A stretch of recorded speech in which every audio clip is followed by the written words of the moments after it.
there are three kind of statements here. The generative moduli spaces of cyber-equivalent solutions are points when they're not empty.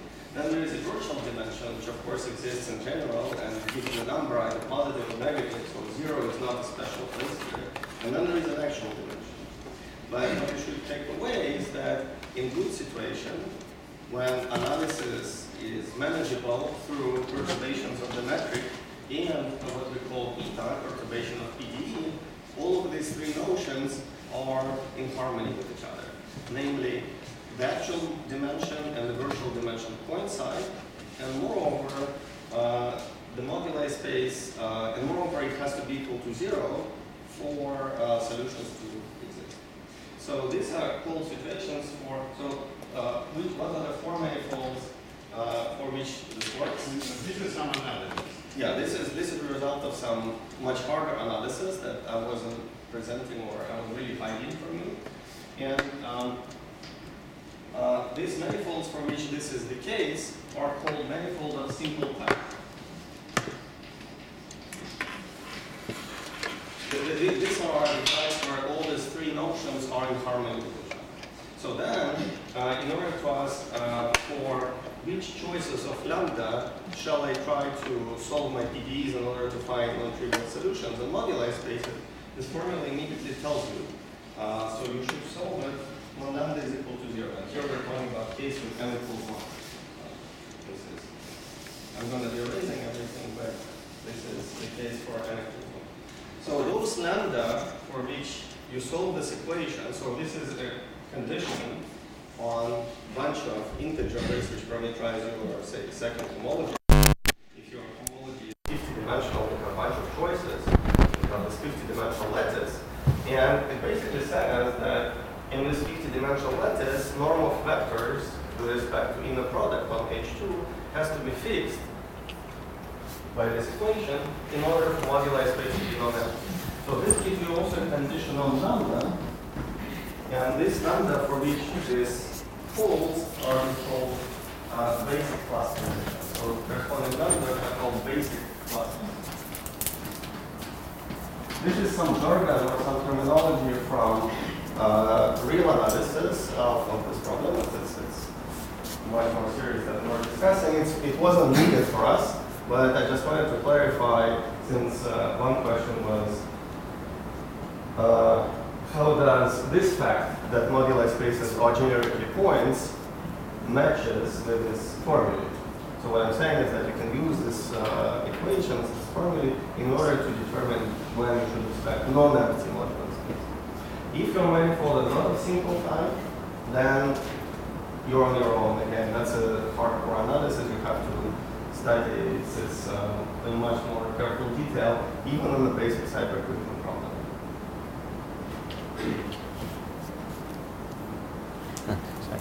Please take microphone. Oh. Okay. So this is working now. Yes.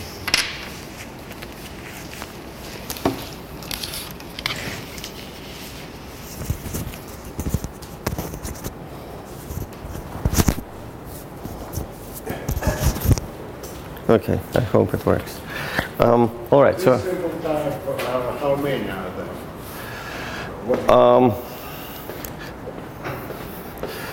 At some point, there was a conjecture if all of them, all four manifolds, all four smooth four manifolds are of simple type. I don't know the status of it. I honestly don't know.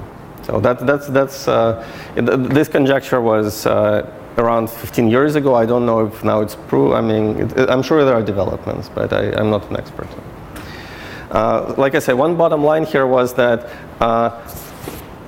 it's good that this algebraic structure has come out, but unfortunately or fortunately, we cannot really analyze these moduli spaces in greater generality, and problem gets amazingly hard even if we do this slight generalization, which is actually fun. So that's probably, if you really want to study moduli spaces and gauge theory, I would say that this so-called multi-monopole moduli problem is a really good game to play.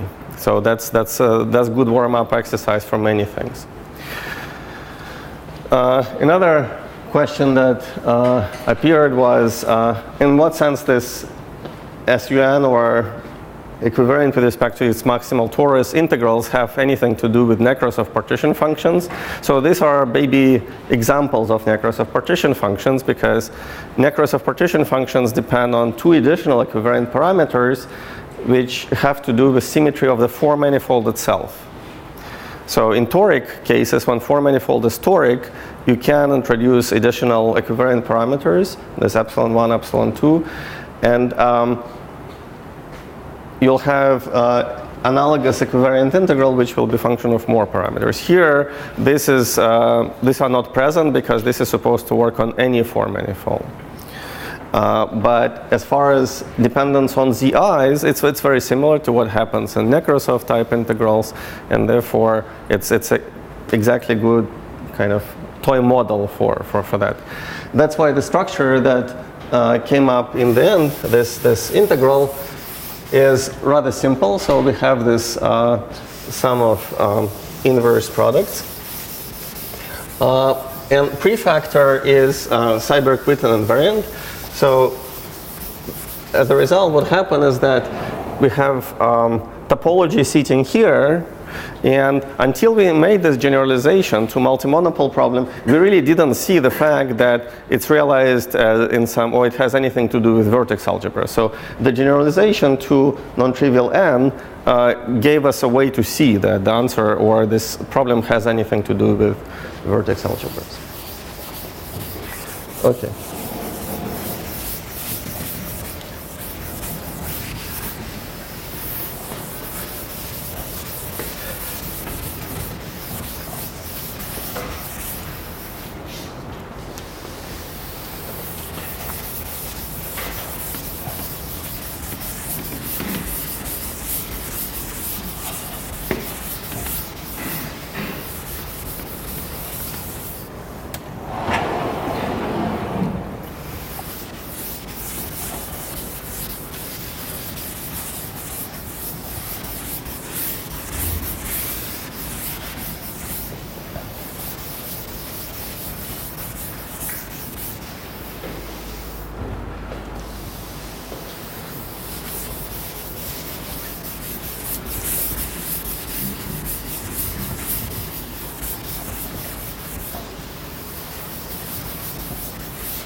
So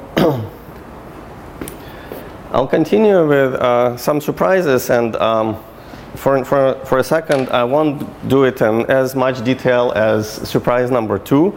I'll just try to chart out for you a couple of other surprises, and then we have plenty of time, so if you ask me questions or make suggestions, I'll be happy to elaborate on many of these.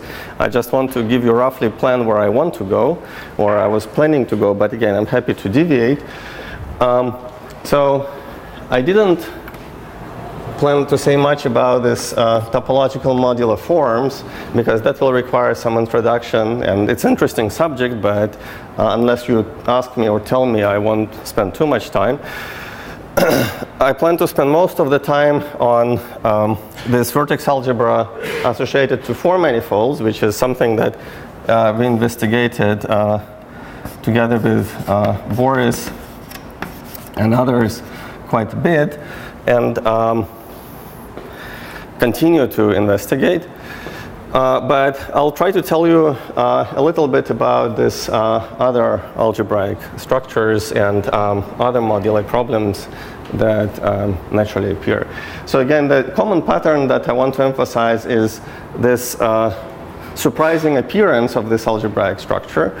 So I'll continue with a few more surprises, and then, as promised, I'll try to demystify. Instead of being surprised every single time, we'll try to ask, okay, where does this VOA come from? And what can we say about it? And what kind of gadget it is? So there will be at least some explanation coming from physics and set of general properties that we should expect, and once we master it, it will be clear that it's not a mystery at all, in some sense. But for now, let's continue with surprises. So I'll give you a few more.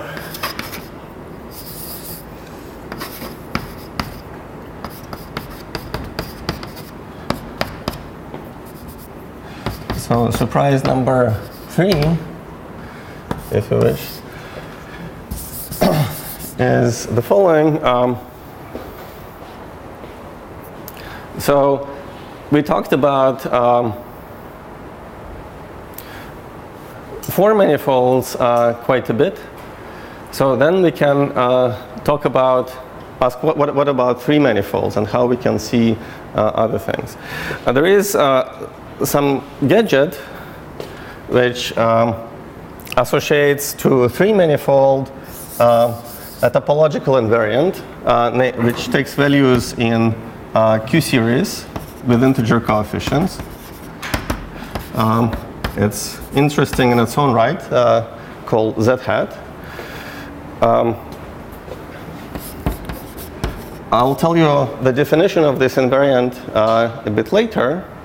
It has the form, again, of typical Q series, so it starts with some power, not necessarily integer, so this delta can be a rational number, but then other than that has integer powers, integer coefficients. So all CIs are integer. And you can start asking lots of questions about this kind of invariant, namely, do these integer numbers have some other interpretation, say, do they count something, or what are they dimensions of some spaces and so on. Good thing about this business, to which we'll get probably much later, is that, again, this is something much easier to play with than in the world of 4 manifolds, and we'll talk about it. And this guy is much easier to compute than Waffe-Witten partition function. Again, I'll show you techniques. And in the world of 3 manifolds, one thing you should remember is that it's easier than the world of 4 manifolds. But world of 4 manifolds is interesting precisely because it's challenging, because it's complicated, and so on. So here, computation will be much easier.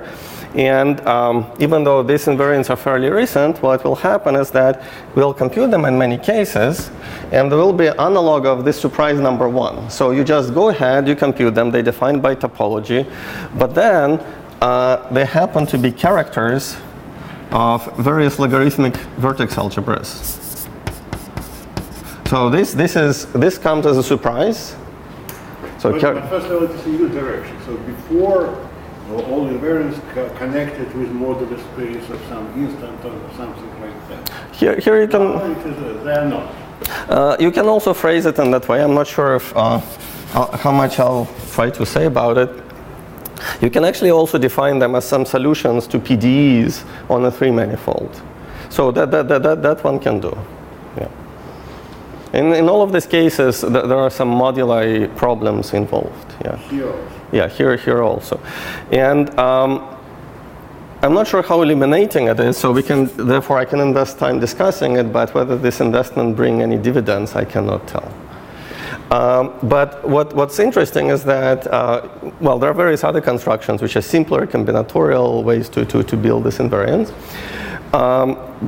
And the result turns out to be, in every single case where it's computed, a character of some logarithmic vertex algebra.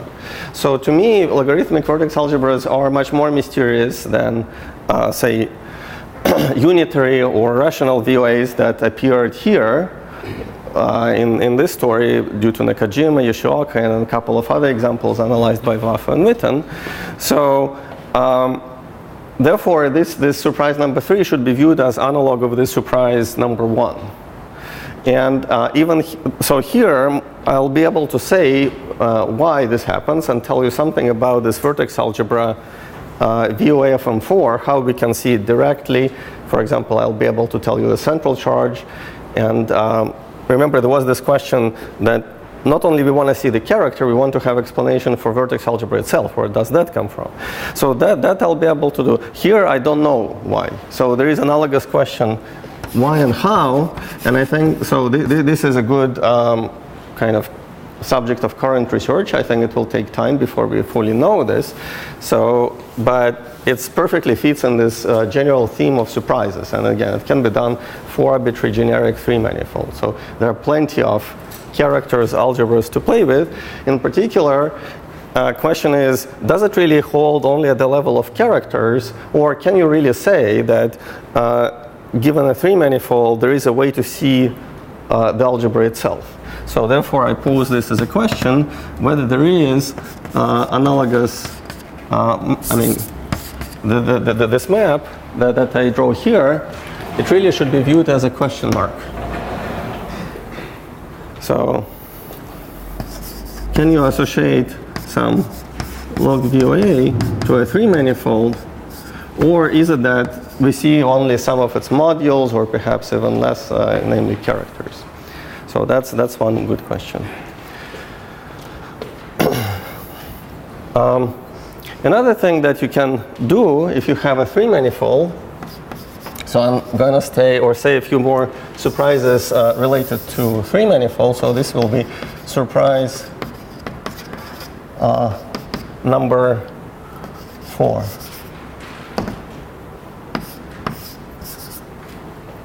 So this one is much simpler because it involves very, very simple classical moduli space, and is something that I will explain later on. It will be important. So again, it starts with choice of topological space, namely three-manifold. You fix your root system G, and here you can form moduli space associated to three-manifold, and for me, G will be always compact, and in fact, most of the time, I'll think about SU2 as an example. So like I said, I will stick to rank 1. Sometimes I'll generalize to SUN, but I won't even venture most of the time in Cartan type D or E. So G sub C will be complexification of this group. So it's a complex group. For example, if G is SU2, GC is SL2C. And then you can consider moduli space of SL2C, or in general GC, flat connections. I'll call it M flat. So by definition, this is basically set of A's such that A is GC connection on complex connection on a three-manifold subject to flatness condition dA plus A by J equals 0. Again, modular gauge transformation. So that's another typical moduli problem. It's pretty simple and classical. There is nothing terribly mysterious about it. For instance,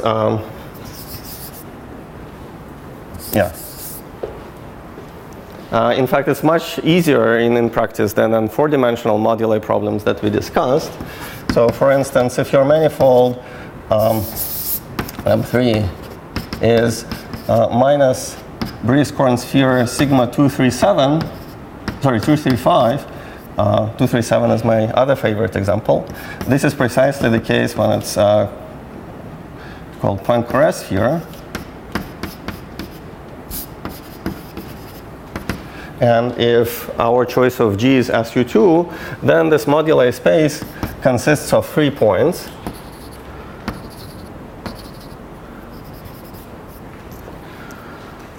So that's just a nice fact. So this manifold, the Poincare sphere, is a homology sphere. So H1 of M is trivial, but pi1 of M is quite interesting. And all these moduli spaces in general can be represented as homomorphisms, spaces of homomorphisms of fundamental group of your three-manifold into, in this case, complex group GC. And my claim is that if you do it for this exercise, is again modular conjugation, something you can work out.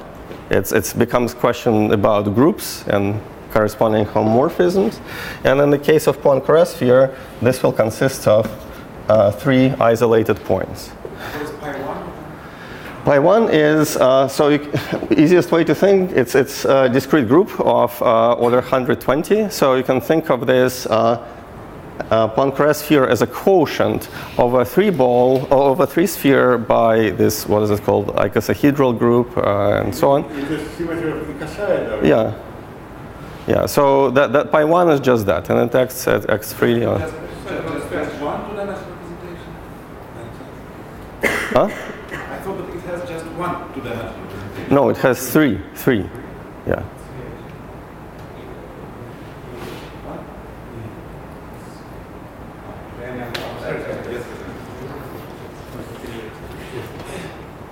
But this is exactly for the sphere 2 group. Yeah. Yeah, so you agree that it's 3.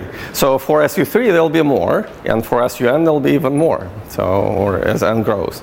So anyway, this is something very classical, something we can count. In fact, several people just did it in their head. For SUN is basically asking how many n-dimensional representations of Pi1 we have, assuming they're isolated. They don't have to be isolated, absolutely not. As you can convince yourself by thinking about, say, 3-manifold, which is S1 cross S2 or 3 torus, anytime you have non-trivial Betti number, you suddenly get positive dimension of this moduli space. So it's just a useful, perhaps, fact to know that dimension of this moduli space of GC flat connections on the 3-manifold is positive when the first Betti number is greater than 0. Okay? Just so that you don't always think of this as isolated points, even though there is nothing wrong. If it's rational homology sphere, then you can think of isolated points.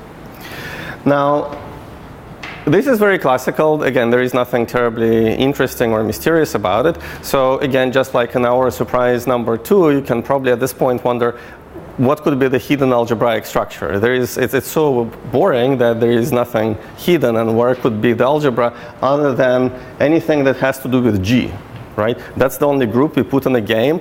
How could anything else, any other group appear? There is another group that does appear, and this group is called SL2Z. So that's a group of modular transformations, and it plays an important role in vertex algebras because, for example, characters form various vector-valued representations of SL2Z or suitable congruent subgroup. This group is behind any kind of modularity and definitely relates to everything that's on the first board, which advertises the big picture. So how does this SL2Z appear? The simple fact is that, or a simple way to think about it is very roughly, I'll give kind of several approximations to this statement, is that first, if your flat connections or this solutions to this moduli problem are isolated points, like in the previous example of Poincare sphere, you should think of vector space spanned by such connected components of GC flat connections. These are just components of this moduli space, and the statement is that SL2Z will act on it. In general, that's a lie. That's not true. But in simple examples which include Poincare sphere, that's actually true. More accurate statement is the following, and I'll give you several approximations to the correct statement. So this is level number 0. Level number 1, or further, more correct approximation is the following. You can consider this complex flat connections on a 3-manifold.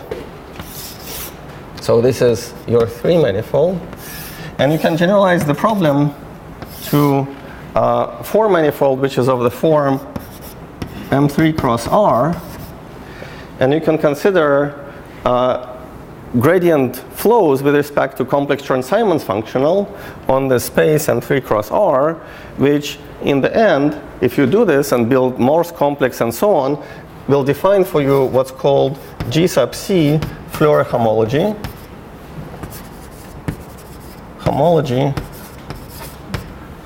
of your three manifold. Okay. In math literature, there are several constructions of this theory. They are quite different. Say again, Floer homology usually defines for some infinite dimensional manifold.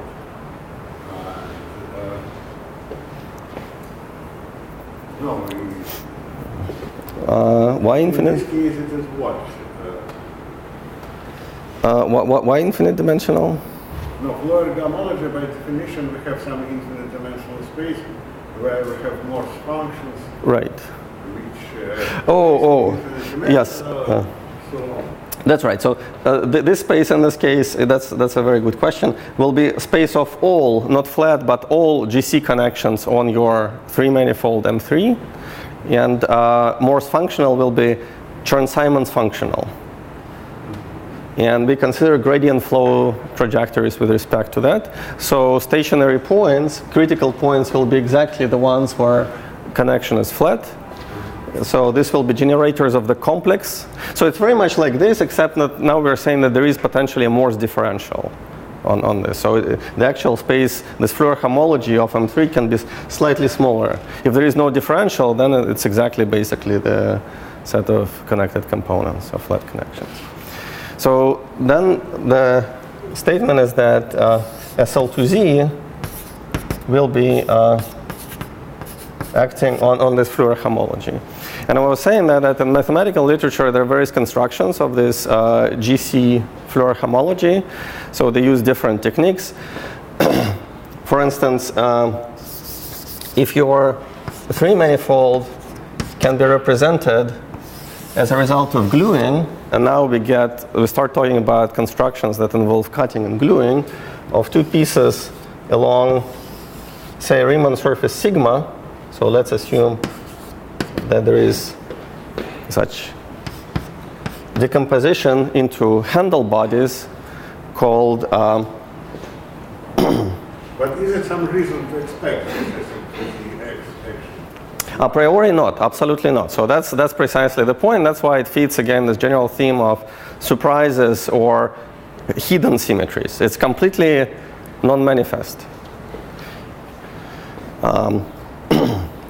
So if your three manifold can be decomposed into two handle bodies by some genus G Riemann surface sigma, handle bodies means that you can choose on your Riemann surface A cycles or alpha cycles and B cycles or beta cycles. People like them to call them different names. For example, if my A cycles are this, then handle body is a result of move where you try to collapse or contract this curve. So these curves are contracted on the right side, and the corresponding B curves will be contracted on the left. That's called a Higor decomposition. Then you can very explicitly discuss what this moduli space for three manifold, or try to understand it more concretely by first saying that there is a moduli space. So maybe I'll reproduce this picture in a slightly bigger form. So this is my three manifold, M3, which we can cut by Riemann surface sigma into two pieces. We can call them, say, M3 plus. Sorry, when you are talking about the Riemann surface, you just put it is an order. Yeah, just a two manifold. Sorry, it's not really. It doesn't need to have complex structure. Even though in a second it will. It may be good to endow it with complex structure. But again, just like with everything else, whatever structure we put on our manifolds, three manifolds, four manifolds, and two manifolds, metric, complex structure, in topology, they drop out in the end. But sometimes in intermediate steps, it's good to have them. So in fact, there is nothing wrong calling this a Riemann surface from that perspective. And first of all, it's easy to solve. So you can try to approach constructing this moduli space by first solving this flatness conditions by asking how many flat SL2C connections, or generally GC connections, I have on sigma. This will result in constructing moduli space, which I'll call similarly M flat sigma. And this is easy. So that's really easy. Because fundamental, it can be again described as homomorphism of fundamental group of sigma into our group. And fundamental group of Riemann surface is very easy to describe. So what we get is basically, we get product over I from 1 up to genus, AI, BI, AI inverse, BI inverse equal to identity, where AI and BI take values in GC, modular conjugation. So this is something concrete, easy to work with. So this moduli space for Riemann surface sigma is easy to describe. In fact, I can easily compute the dimension of the space. It's basically dimension of the group because all the A's and B's are group valued, times G minus 1, or sometimes, I mean, since this is complexified, it's actually twice the dimension of the group. Or maybe the way to think about it is twice dimension of the group times G minus 1. And if you present it as 2G, maybe another way to think about it is 2G minus 2. So then you can think of it this way. So 2G is the number of A's and B's. So these are group valued matrices. And we subtract 2 because 1 times dimension of the group is number of relations imposed by this relation in pi 1 and the fundamental group of sigma. And another dimension of G has to be subtracted because we divide by conjugation. So therefore you get 2G minus 2. So that's the dimension of this moduli space. But here we get a much more detailed description. It's extremely concrete, and particularly it's a nice variety. Well, maybe somewhat singular after we divide, but nice to work with.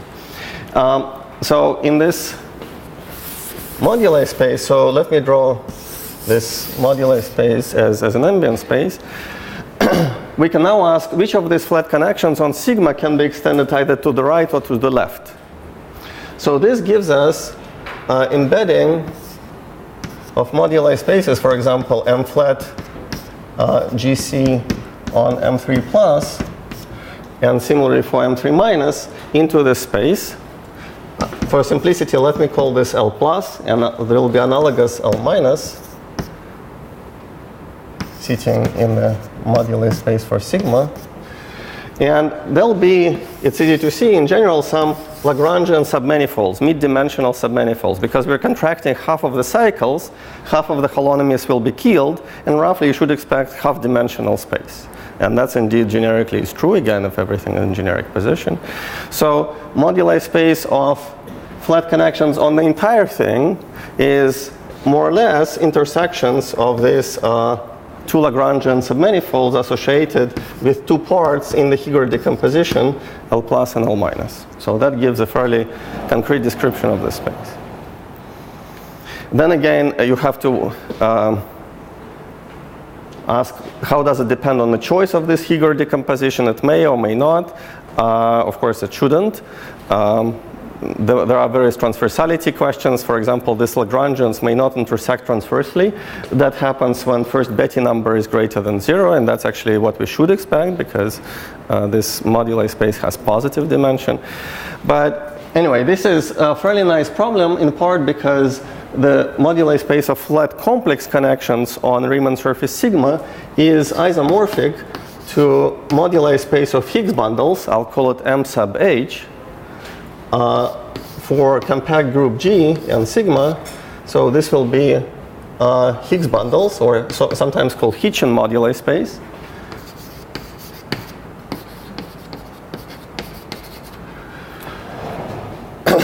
And this is hyperkähler manifold, so these Lagrangians are not just Lagrangians, they're actually holomorphic Lagrangians inside the moduli space of Higgs bundles. So there is a lot of structure. What does symplectic It comes from several. Yeah. So this is a very good question. So. Let me address it in a little bit. I was going to, the reason I introduced it because in my surprise number 5, I was planning to talk about this guy a little bit more. So I'll answer this question. Yeah, thank you. I'll be happy to say more. Not surprise number 4. Well, currently we're still talking about number 4. So surprise number 4 is that there is SL2Z acting on this Floer homology, which is extremely classical. There is nothing, so what I'm trying to explain here is that it can be defined in concrete ways, and there is nothing terribly mysterious about it.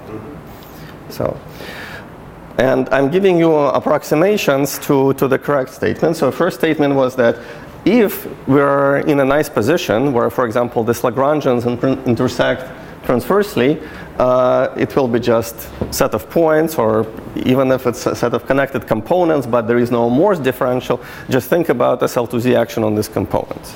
For example, for Poincare sphere, that's okay. That will be totally fine. More correctly, think about this Floer homology. So that Floer homology can be constructed, so now I can say a little bit more, as symplectic Floer homology of these two Lagrangians. So again, these are some concrete Lagrangians. You can construct symplectic Floer homology by counting Lagrangian disks, pseudo-holomorphic disks ending on these two Lagrangians. And that will give you, so HF symplectic of L plus minus seating inside M flat GC sigma associated with the Higor decomposition. So so here this is another model for this answer. So recently Manolescu, so there are various constructions of this symplectic Floer homology, and recently Manolescu and Abu Zaid used perverse sheaves. I'm not going to talk about perverse sheaves here, to construct part of this symplectic Floer, of this Floer homology, which has to do with only irreducible flat connections. Irreducible means that each flat connection here, for example, for Poincare sphere, may have some stabilizer from the group. For example, there is always a trivial flat connection. I can always solve this equation by setting A equals to 0. So A equals 0, or trivial flat connection, or trivial representation from pi 1 and to G is always a solution, so there is nothing wrong with it. But its stabilizer is all of G, of course. So they exclude such things and only focus on irreducible components. So for example, on irreducible representations from pi 1 and to G. And in the case of Poincare sphere, that's exactly the way it looks in this picture. One is reducible or trivial, and there are two irreducible guys. So they construct this piece, irreducible, of M3. But there are various extensions by other people which add reducibles.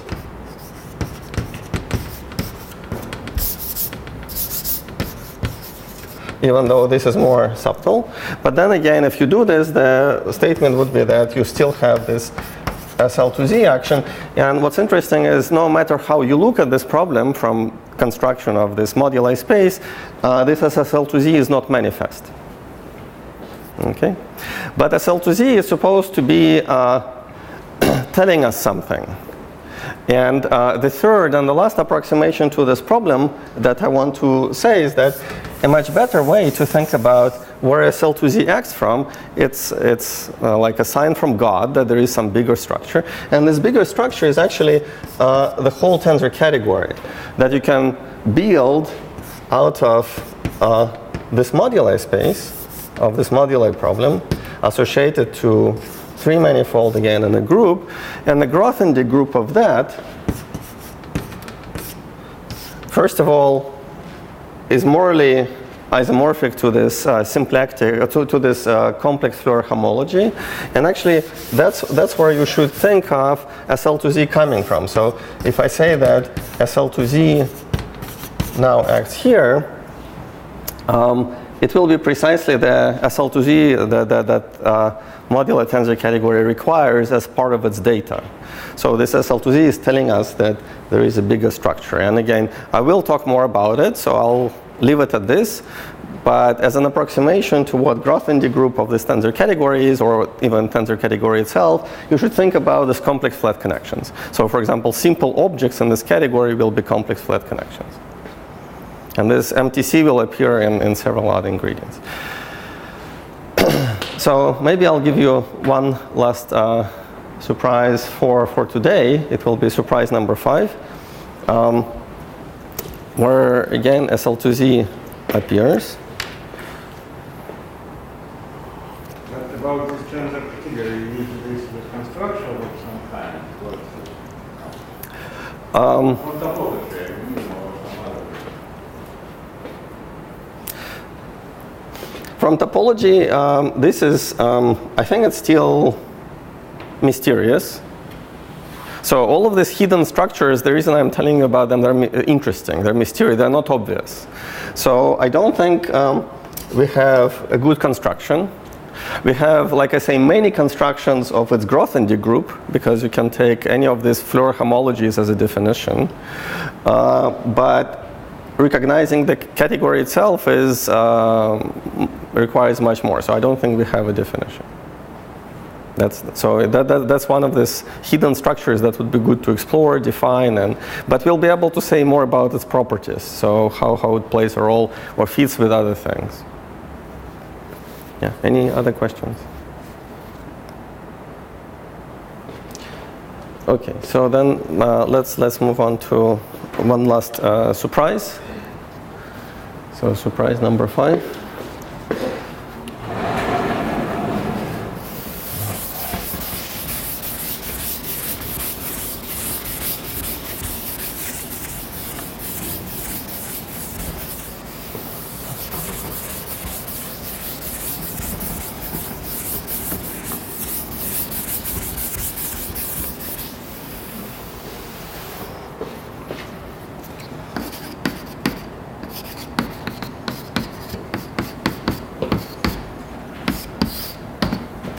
So my main goal was to talk about 3 manifolds and 4 manifolds, and these are the only ones interesting in topology. 2 manifolds are too simple. They're basically characterized by genus. But they did appear in our question very naturally, because if you want to cut and glue, you naturally glue and cut along manifolds of lower dimension. So therefore, 2 manifolds are quite natural. And here in surprise number 5, actually 2 manifold, which I'll continue calling sigma, will be a natural starting point. So we'll have, just like with everything else, we'll fix some 3, 4, or in this case 2 manifold and a choice of root system, which I call G. And we'll develop some moduli problem. So here I won't develop any new moduli problem. I'll just borrow the one which already appeared in the previous stage. But I'll try to look at it from a different angle. So I'll borrow this moduli space of complex GC connections, but we'll look at it as a space of G Higgs bundles on a Riemann surface sigma. So now for me it will be important that this is hyperkähler. So it has 3 complex structures and 3 corresponding Kähler forms or symplectic forms, which I'll call omega I, omega j, omega k. So this is hyperkähler.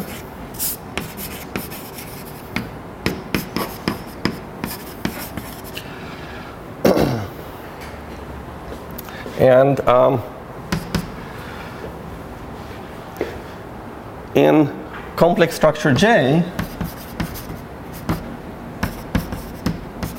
it is isomorphic to moduli space of flat GC connections on sigma. That's what we were discussing before.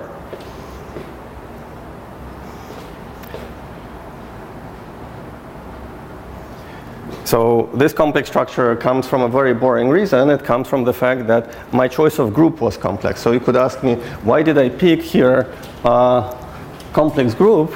I mean, I could have worked with G. So equation would be similar for flat connection and so on, but it wouldn't be as nice space. It would only be Keller, and the fact that I had complex valued matrices, for example, A's and B's, immediately tells me that this variety, what I'm trying to construct, is going to be complex variety. So that complex structure in these notations is the one which I call complex structure J.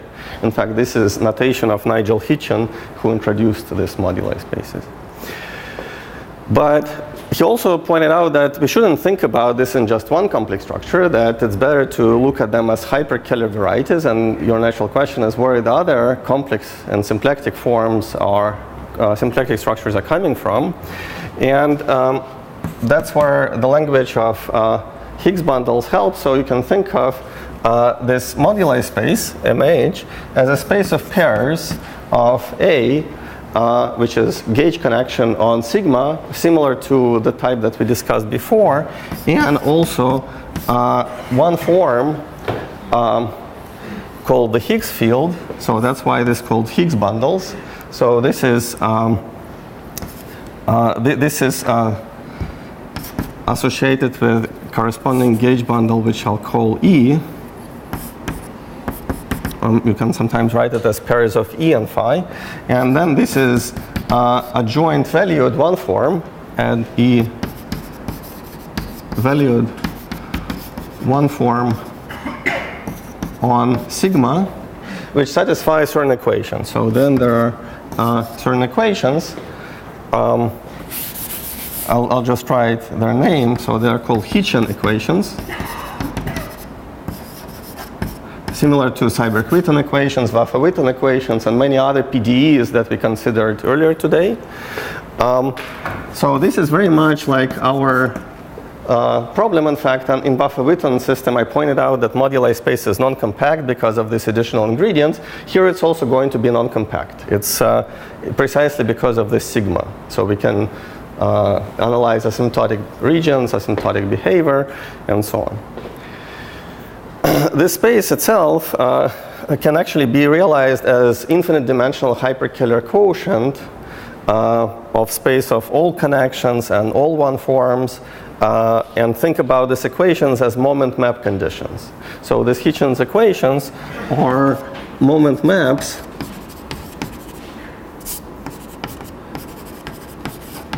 for infinite dimensional hyperkeller quotient, and that's where this additional symplectic and complex structures come from. So it's a pretty nice space. Again, it has been studied as a subject of very active research. It's very interesting, and to connect to some other topics that hopefully will be discussed here, this space is what's called Coulomb branch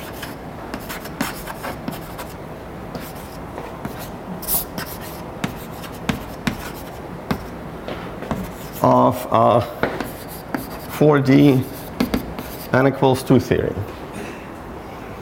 So some four-dimensional supersymmetric gauge theory. In this generality is slightly bigger than what's usually called class S, but close to it. Again, just like in problems number or surprises number 3, 4, this is something fairly simple. So first I started with surprises number 1 and 2, which had to do with 4 manifolds. Their moduli problems are complicated, analysis is hard, we have to work hard, and we'll come back to it. In the case of 3 manifolds, usually things are easier. So this moduli problems involved are easier to handle. Nevertheless, they're still hard enough. And what happens is that you suddenly see either some tensor category, or it's SL2Z modular part, or some kind of modularity associated with these characters emerging out of nowhere. So here in this last surprise for today, surprise number 5, there will be exactly similar story. This is nice classical moduli space. It has been studied for past probably 30, if not 40 years. It was introduced in the 80s, so therefore it's been a while since it has been around. And in a second, I'll tell you about yet another algebraic structure which surprisingly appears, and a priori was not put in by hand. And then this will more or less conclude this general survey, and in the lecture number 3 I'll come back and start analyzing this a little bit more carefully, in fact answering question why does it appear. So we'll stop being surprised and we'll try to explore why this happens. But first, what is this surprise number 5? As part of the classical study, in fact by Hitchin himself, so Nigel Hitchin, he pointed out that this moduli space always comes equipped with a very natural action. The strategy here, you may think, is somewhat similar to what we used in one of the previous problems, where if your moduli space is non-compact, you can ask, what are their symmetries? What are the groups acting on it? So maybe we can form something equivariant. In this case, there is not much you can do except for find what's called the circle action, or U1 action, sometimes called C star action, which basically acts by taking this adjoint valued 1 form and rotates its phase. So e to the I theta times phi is the U1 action. So therefore, just like in many other things that you saw today, you can ask about its fixed points, or other components of fixed point set of Hitchin. Let me call it, give it a name. I'll call it U1 beta. To distinguish from possible other circle actions that may appear in various games. So in MH. And you can also ask for vector space spanned by such vectors. And claim is that there is another SL2Z symmetry in the game which acts on these components of the fixed point set. So the way it happens, and this was first in fact discovered by Dupay and various other people. So he studied such geometry of U1 circle action on Hitchin moduli space, and how it looks like. So basically the questions were, okay, you find in Hitchin moduli space, so if this is cartoon for MH, you find some fixed point that may be isolated, it may not be isolated, then you try to analyze what are the weights of the C star action on the normal bundle, so it stretches your normal bundle by some weights, so you get something like W1, which is eigenvalue of the C star action in one direction. It can be integer or fractional number, I don't know, 1/5. W2 in some other direction for a given fixed point, say 3/5, and so on. What do we know about these fixed points? How big is it? Until recently, we didn't know much. Actually, so Hitchin introduced it and used it a little bit, but we didn't actually know very much. So that's why this became kind of thesis, but also the research program of Dupay and some of his collaborators. So what I'm telling you is what I basically learned from him and some of his collaborators in the joint paper with Nakajima. So this is Hiraku Nakajima. It also involves Dupay and a couple of his collaborators from the previous work.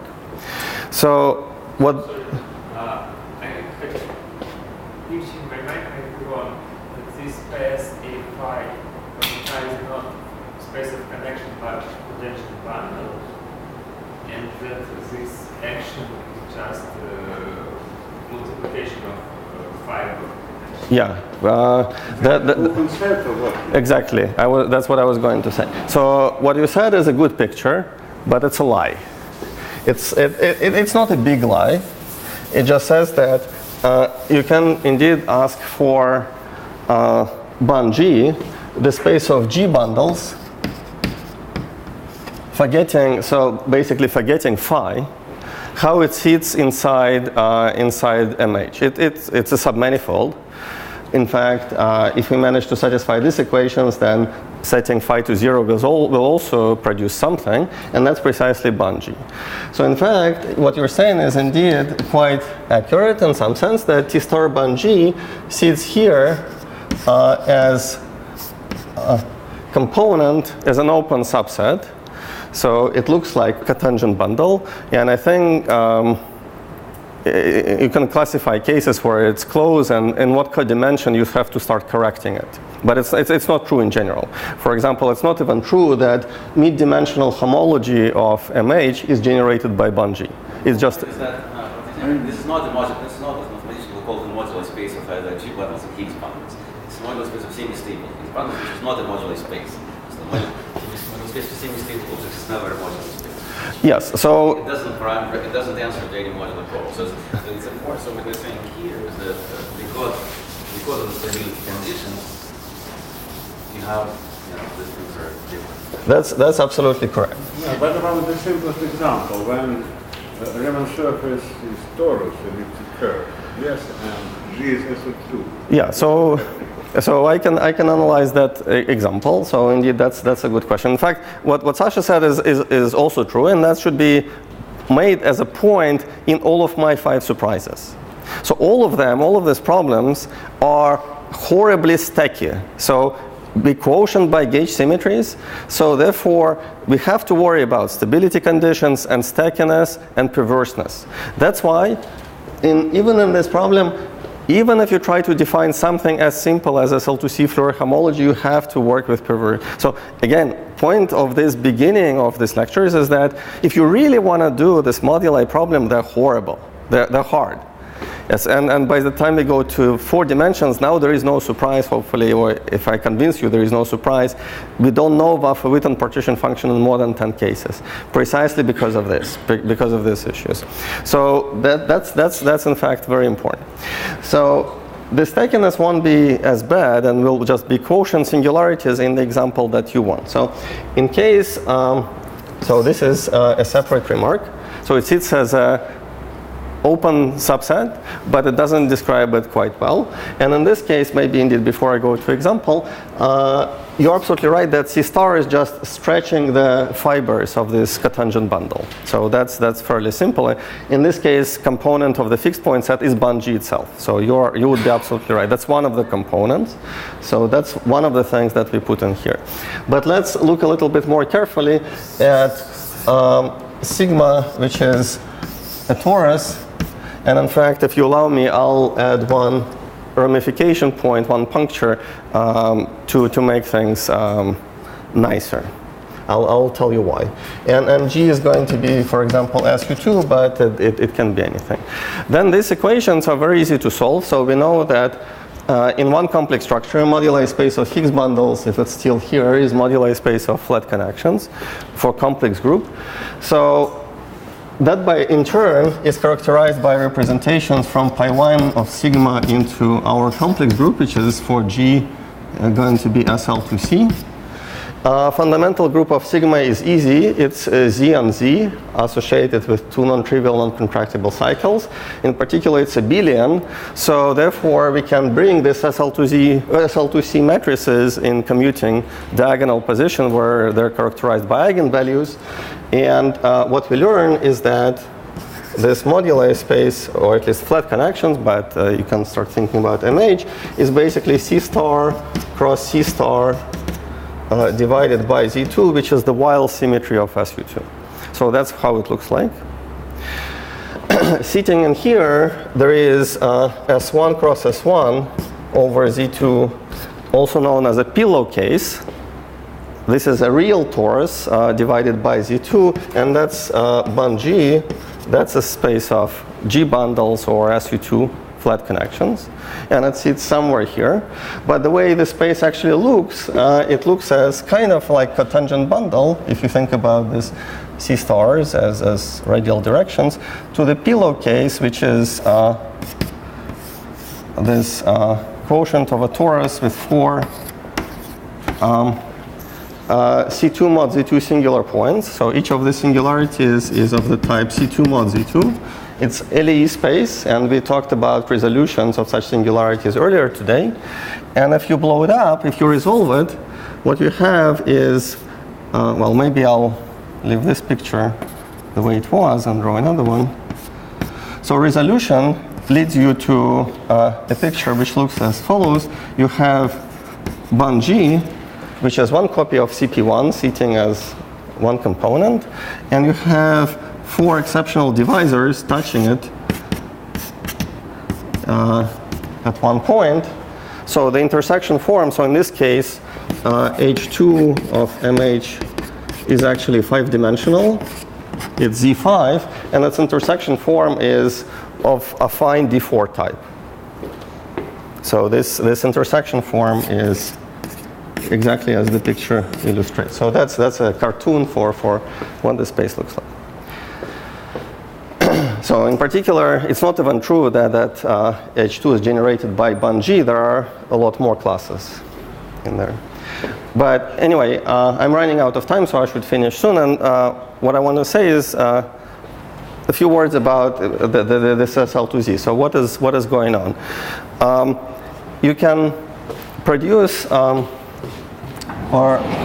what these people do, Dupé and others, and again, we just kind of try to interpret this in terms of modular identity categories.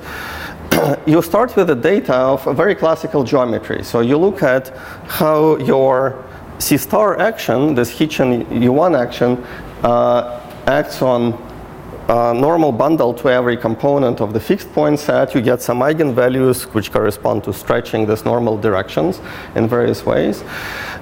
This C star action is actually holomorphic in complex structure I.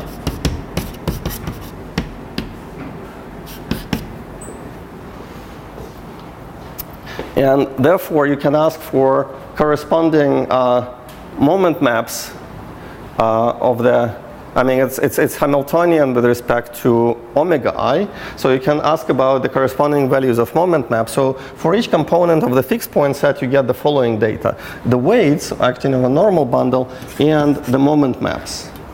So mu is moment maps associated with the values of this C star action.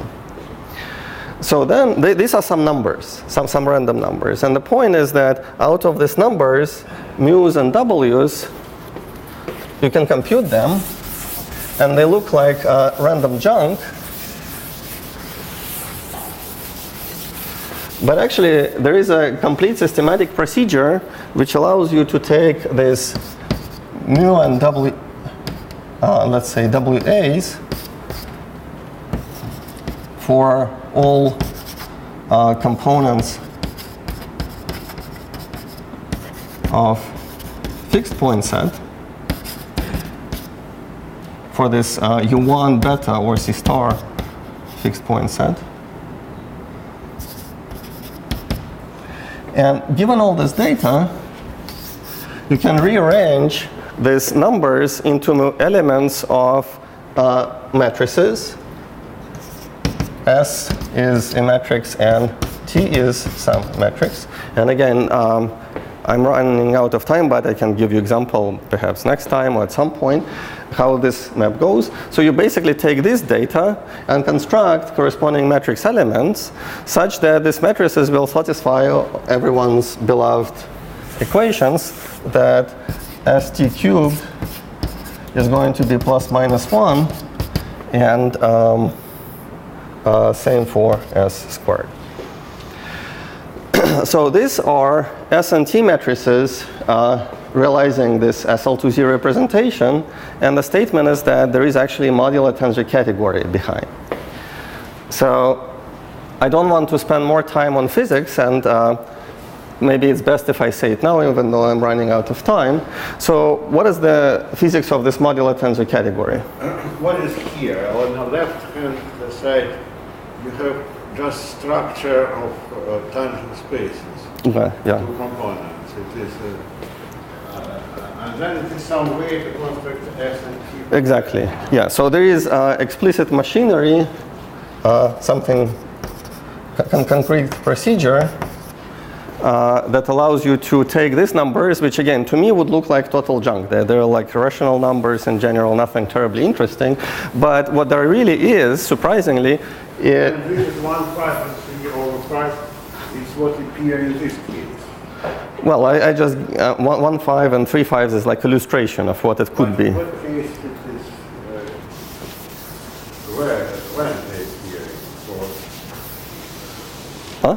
for this case which you are talking about? Oh no. This is yeah. This is just random. I can give you one actual realistic example perhaps next time. Yeah. But maybe again to ask again same question as always today applies.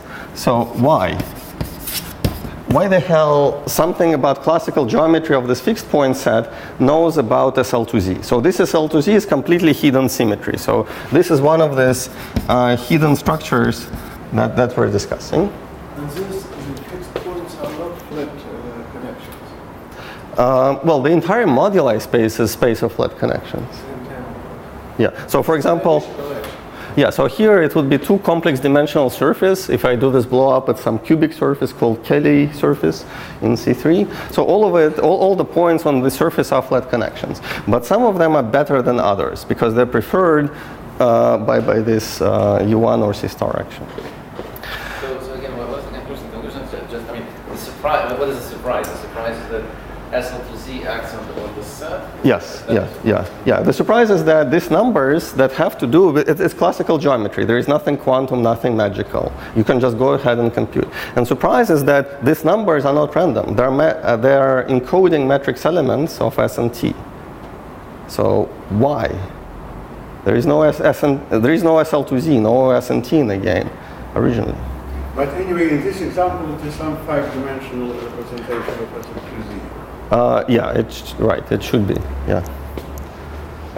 I don't know what it is. In fact, you are starting to think exactly. You are starting to play this kind of game. Now, if you have this dictionary between SL2Z representations and moduli of Higgs bundles, what is the dictionary? When can I find for which, for example, for which choice of Higgs bundles will I find minimal models and things like that?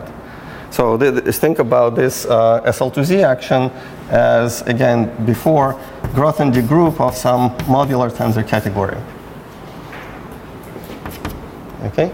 So in the last 1 minute... That would be a bigger surprise. Huh? That would be a bigger surprise. That's precisely improvement with Nakajima compared to Dupay and his collaborators.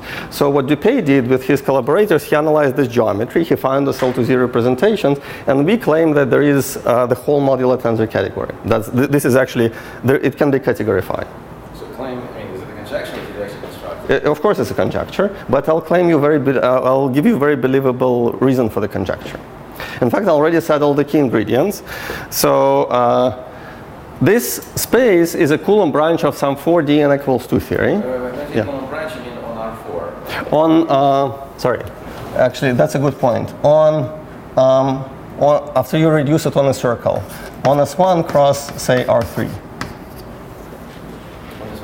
Yeah. So now let's do the following. Let's take this 4D n equals 2 theory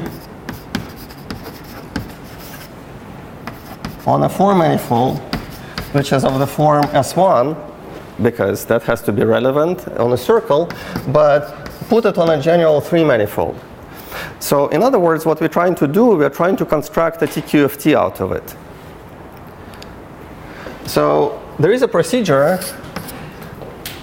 Well, first of all, what you want to say, that this 4D interpretation, from this it can derive this SFTC action? Yes, yes. I'm trying to give an explanation of a stronger statement why it's not just a representation as a vector space of SL2Z, but there is a categorification of it. Why is it graph and D group of something? And give interpretation of this MTC. So there is a procedure called a topological twist. In this case, in the case of 4D n equals 2 theory, this is precisely what gives you Donaldson invariance, and the corresponding procedure is called Donaldson-Witten twist.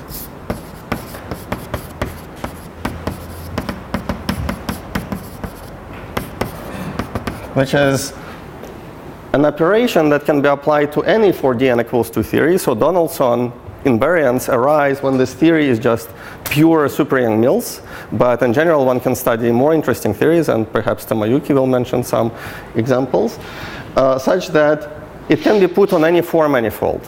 If it's super Yang-Mills, it would be computing Donaldson invariants, but for more general theories we don't know what they're computing, hopefully something useful.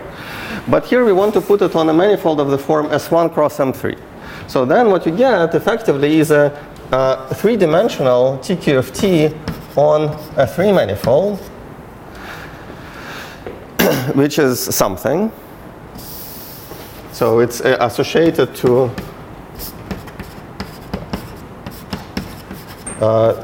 this MH of sigma.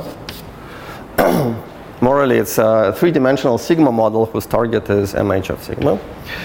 But then there is also a theorem of Turaev,